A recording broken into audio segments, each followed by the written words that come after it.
اللہ الرحمن الرحیم۔ السلام علیکم ورحمۃ اللہ وبرکاتہ۔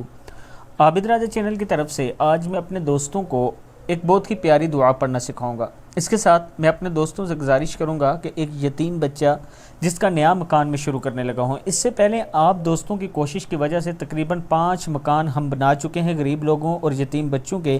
یہ بچہ بالکل اکیلا ہے، یہ اور اس کی والدہ ہیں، ان کے پاس رہنے کو اپنا گھر نہیں ہے۔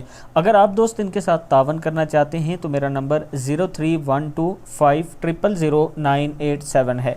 تو شروع کرتے ہیں۔ بسم اللہ الرحمن الرحیم۔ قبر میں نور چاہتے ہیں تو یہ دعا پڑھیں۔ جو شخص یہ چاہتا ہے کہ اس کی قبر میں نور ہو تو یہ دعا پڑھے، اللہم اجعل نورا فی قبری، اللہم اجعل نورا فی قبری۔ اے اللہ میری قبر میں نور پیدا فرما، اے اللہ میری قبر میں نور پیدا فرما۔ صدق اللہ العظیم۔